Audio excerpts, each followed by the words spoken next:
সে কি আমার সন্তানের বাবা? বাবা না, ঠিক আছে? সে আমার সন্তানের বাবা না, সে আমার সন্তানের কিছুই না, কিছুই না, কোনো সম্পর্কে সম্পর্কিত না। তাকে বাবা ডাকুক না, ভাই ডাকুক না, মামা ডাকুক না, চাচা ডাকুক, তাতে কিচ্ছু আসে যায় না। দ্বিতীয় কথা হচ্ছে, সে বলছে তারা ওকে ভাইয়া বলে ডাকতো এবং আমি নাকি তাদেরকে পরিচয় দিতাম যে আমার কাজিনের সন্তান তাকে কোন সেন্সে ভাইয়া ডাকবে। তাহলে তো আমি পরিচয় দিতাম হচ্ছে আমার কাজিন। যদি ভাইয়া, আপনি সম্পর্কটা চিন্তা করেন, মানে কথা বলতে গেলে লজিক দিয়ে চিন্তা করতে হবে। ভাইয়া কাকে ডাকে?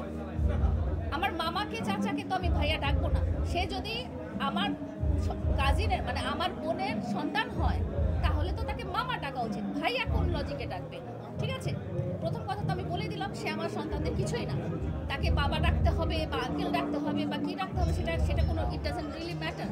2 নাম্বার কথা হচ্ছে, তাদেরকে আমি পরিচয় যদি করিয়ে দিই তার কথা অনুযায়ী যে কাজিনের সন্তান, তাহলে তারা ডাকবে আঙ্কেল, নাহলে মামা, নাহলে চাচা। তাহলে তারা ভাইয়া ডাকে কেন? আপনি জিজ্ঞেস করেছেন কি? আচ্ছা লাইলা